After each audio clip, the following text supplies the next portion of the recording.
After nearly a year and a half of historically calm markets, volatility has made its way back into trading. I'm JIll Malandrino, host of TradeTalks, global markets reporter at Nasdaq.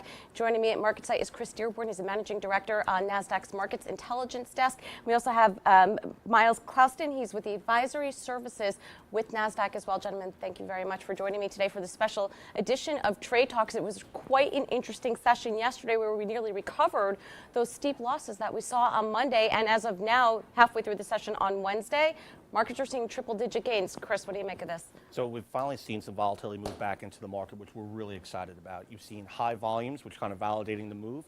You had great volume yesterday. You did almost 12.35 billion shares in the consolidated tape. Monday was the same outlier with almost 11.5 billion shares. What you're seeing is traders coming back to the table, trading a volatile market, and you're seeing steep moves within the major indexes as well as the individual stocks that make up that underlying. It's great for the market to see some of that come back into finally after such a long, straight climb up from where we've been for so long. Right, well, traders have been looking for volatility, and they certainly got it. Myles, what are your thoughts on it? No, volatility is back, as Chris said, generally a good thing for the market, or sometimes it could be seen as a fear gauge. But clearly more recently, the last 2 days, we've seen how resilient the market's been, which has been really a great thing. And also, if you really stick to the facts, the underlying economy is strong.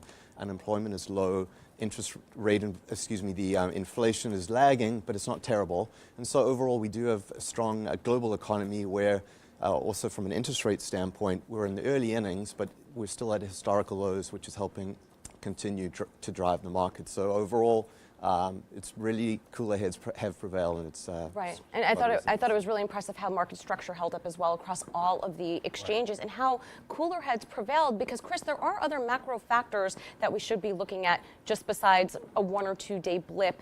Absolutely. In the markets. Go to Myles' point, the underlying macro factors here in the U.S. are sound.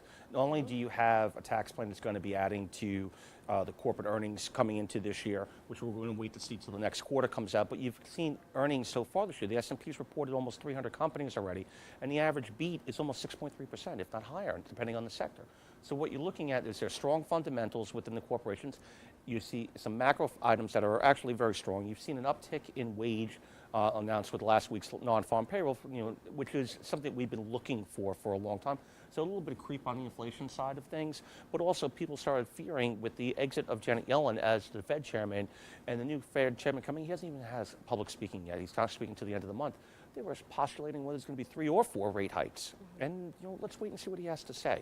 Right now, the WERP, which we look at, which is the on Bloomberg, what the percentage of economists think that they're going to increase the rate with, I'm tongue-tied here a little bit, for the next meeting, which is in March, is now at 83%. It was at 95% before that. So people are kind of tempering that a little bit. Again, all the Fed meetings are live. They can raise rates at any time, but we're looking for that first one. But now they're thinking that you might not, because of the move, have that happen more than 2 times, maybe 3 now. But sometimes investors forget that the Fed is tied to the economy, not necessarily the market. And there's a generation of traders out there that have not traded volatile markets or without Fed support. So it's a good sign if they take rates up for the economy. Absolutely. Wouldn't you agree? Yeah, it's certainly demonstrating that there's room to move high, first of all, and that it's warranted. The market can handle taking it high. So that actually should be taken as a positive if we're keeping things low in perpetuity. While it's good for some people, but it's not really showing that there's an improvement, and we want to see an improvement, and we are starting to see that, and hence we have seen a really strong market. And while we're long in this bull cycle, there's still evidence and fundamentals to suggest that we have room to go further. Is it going to be a linear relationship? Probably not. We'll have our ups and downs. And quite frankly, too, the market was really anticipating or waiting for a correction. And we got somewhat of it the last few days. And the fact that we've been able to bounce back, I think, is a really good sign for the overall. Myles, let me ask you this question as well. Pullbacks are never fun to endure. It's easy to manage the creep to the upside, but when they happen, and if they're furious like we saw on Friday and Monday, it's scary for investors. But would you also agree that these kinds of pullbacks can be healthy for longer-term investors? Yes, there certainly can be. If anything, too, it gives investors a chance to take stock, pun intended, right. And then really recalibrate and look to position ahead of maybe the market then settling down and taking that next leg higher. And it just reminds you that the market is not always going to go in one direction, which we've been very fortunate it has been. Right, and Chris, we talk about that all the time, that it just can't go up. And for investors that were looking for better entry points on stocks that they might have missed in this run-up, well, if you liked it in January, you've got to really like it now. If the fundamentals haven't changed, and they haven't. No, the only of all the major indexes that we follow out here, the Nasdaq Composite, the Nasdaq 100, the S&P 500, and the Dow, the only one of them that hit a really correction phase, which is a 10% pullback from high to lower, peak to trough, was the Dow Jones Industrial, and that was made on Monday, but also again reaffirmed on Tuesday morning before the rally back and forth. So everybody else was down, 9.5%. So if you're looking for an entry point and you don't want to chase, you've got high volume, so you've got the ability for investors to get into the market and pick the stocks that they want to get into on high volume days like that if their investment thesis is still intact. And the way we saw what the markets reacted, especially into the close yesterday, rallying significantly to close up higher. And then today, the futures were kind of disconnected from the opening as well, which is kind of odd. Right. We're looking at really, 100-ish points down on the Dow, on the futures at like 8:30, and then all of a sudden the market's open barely in the red to rally back up, and we're kind of market neutral right now on decent volume. So again, there's a lot of volatility in the market.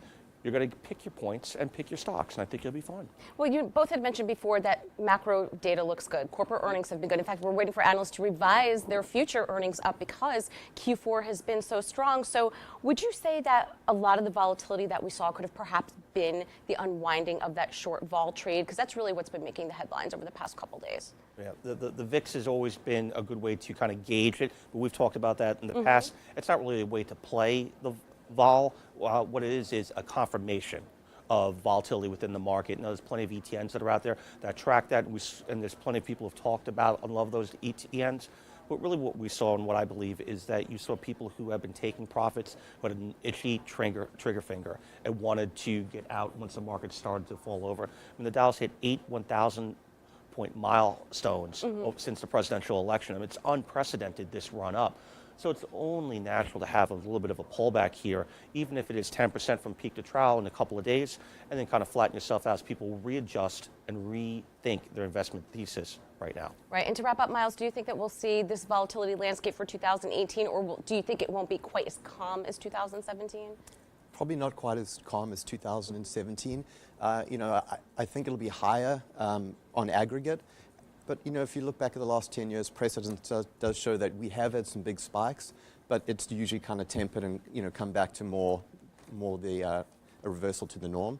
I think it was August in 2015, volatility spiked, the VIX spiked to whatever 50 plus. In a couple of days, it was back to whatever 20. So, and the VIX is down 20+% again today. So I think we'll get to more normal levels, perhaps the teens, maybe not back to 9 as we had for a little while there.